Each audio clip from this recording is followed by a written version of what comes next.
खुलुमबाय आं माइनाव बसुमतारी गिबियावनो बर' रादाब नायगिरि नोंथांमोनखौ आंनि चेनेलाव बरायहरबाय लोगोसे गोजोन फुंबिलिनि गाहाम हामलायथि बावहरबाय नोंथांमोननि थाखाय लानानै फैबाय आं गोदान मोनसे रादाब नोंथांमोना भिडिअखौ अननानै जोबजासिम नायलांदो। दिनैनि गिबि रादाबाव दङ बिटिआर सोरखारा पाउलुस नार्जारिनि बिसि निरुका नार्जारिनो 5 लाख रांनि चेकखौ होबाय। मख'नो गोनांदि 2018 मायथाइनि 23 सेप्तेम्बराव चिरांनि काजलगावआव जानाय एबसुनि सुबुंगौमायाव बाहागो लानानै थांनानै फैफिननाय समाव सामथाइबारिनि राजा लामायाव गारिनि जाब्रबथायजों जिउ गोमादोंमोन पाउलुस नार्जारिया।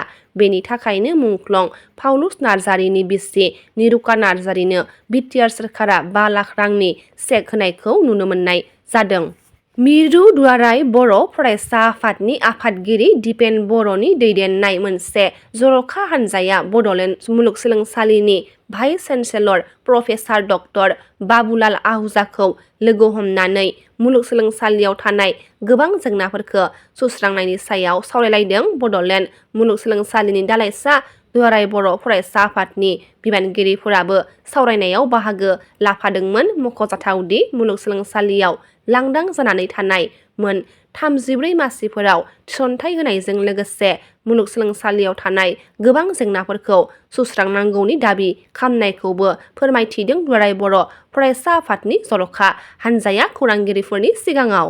जोंनो नांगौ थार बिजिरनाय जन्मेश्वरी बसुमतारीखौ बुथारग्रा इन्द्रजित पेटखौ फासि हो बायदि स्लगानजों गोमसारदों सिमन साफरियाव गुवाहाटी नोगोराव सोमोनांथावै खास्रि बिस्रि बुथारजानाय जन्मेश्वरी बसुमतारीनि थार बिजिरनाय मोननांगौनि धेमाजि जिल्ला आबुफनि दैदेननायाव खुद्रिसारनायाव रोजा रोजा सुबुंफोरा खुद्रिसारनाय सुबुं हान्जा सुरनायाव बाहागो लानायखौ नुनो मोननाय जादों। धेमाजि जिल्लानि दुलाराय बर' आइजो आफादनि बानजायनायाव आरो जनाय जिल्ला बर' थुनलाइ आफाद धेमाजि जिल्ला एबसु इउबिपिअ बारग' एनडिएफबि बोखावै लखिमपुर जिल्ला बारग' बिएलटि अनसाय आफादनि मददजों जन्मेश्वरी बसुमतारीनि थार बिजिरनाय मोननांगौनि खुद्रिसारनाय सुबुं हान्जा सुरनायाव गुबुन गुबुन माहारियारि आफादफोर फारियै डेकापाम दखरा आसु टिएमपिके आगसु आरो धेमाजि जिल्ला सनवाल कछारी फरायसा आफादनिफ्रायबो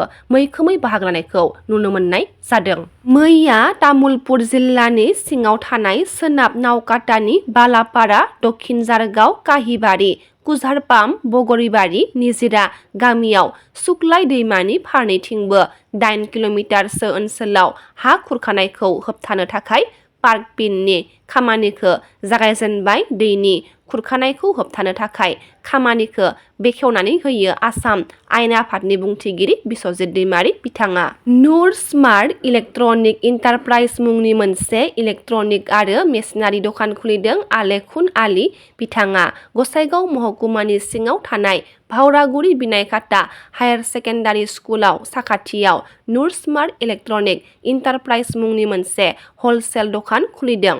बे दखानाव मिनि power tiller washing machine dish टिभिजों लोगोसे बायदि बायदि रोखोमनि इलेक्ट्रनिक आरो मेसिनारि आगजुफोरखौ मोननो हागोनखौ मिथिहोदों। लोगोसे फाइनेन्सआवबो बैफोर मेसिनारि आगजुफोरखौ मोननो हागोन होनना नुर स्मार्ट इलेक्ट्रनिक इन्टारप्राइजनि बिगोमा आलेखुनर आली बिथाङा खौरांगिरिफोरनि सिगाङाव फोरमायथिदों। थांनाय मैया बिटिसिनि बारग' इएम गणेश कछारिया 29 नं सुक्लाय सेरफां बिटिसि बियाबनिफ्राय बिपिएफनि बिजाथि नागिरनानै आर'जलाइ गथायनायखौ नुनो मोननाय जादों। सामथाइबारिनिफ्राय गेलेफु थांनाय 127C नेशनेल हाइवे लामाखौ लुफामफिननो अन्थाइ खाम्फा बेखेवबाय। गोलाव सम बायफ्लेनानै थानाय भारत भुटान फोनांजाब चिरांनि सामथाइबारिनिफ्राय गेलेफु थांनाय 127C माहारियारि राजा लामाया मावफुंजानायनि लामायाव गोलाव सम बे लामाजों थांलाय फैलाय खालामग्रा गोबां रायजो राजा एबा दावबायारिफोरानो हान्था मेलायाव भुगिनो गोनां जादोंमोन। नाथाय बे समाव रायजो राजानि भुगिनांनाया एसेब्लाबो रेहाय मोननायनि लामायाव फैबाय।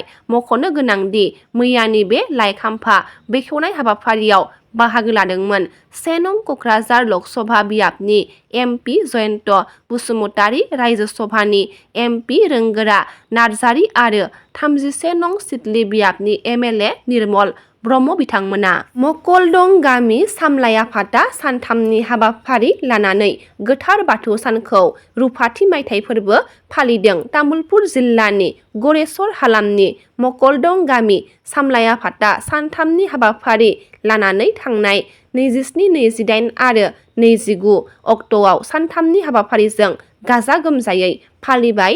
मैयानि बे जोबथा सान एबा जोबथा सानाव गिबि हाबाफारि बायदियै फुंबिलि 9 रिंगायाव हारिमु हान्जा सुरनाय हाबाफारि लानाय जादोंमोन। बे हाबाफारिखौ बेखेवनानै होदोंमोन उत्तर बेटना गोजौसिन फरायसालिनि बारग' गोरायुं बरुवाकान्त ब्रह्म बिथाङा बाहागो लानानै हाबाफारिखौ बेखेवनानै होयो आरो फुंबिलि 10 रिंगायाव खेराइ हान्जा मोसानाय दिन्थिफुंनाय जादोंमोन। दिनैनि रादाबा एसेनोसै। गाबोन फिन गोदान रादाबा लोगो मोनगोन।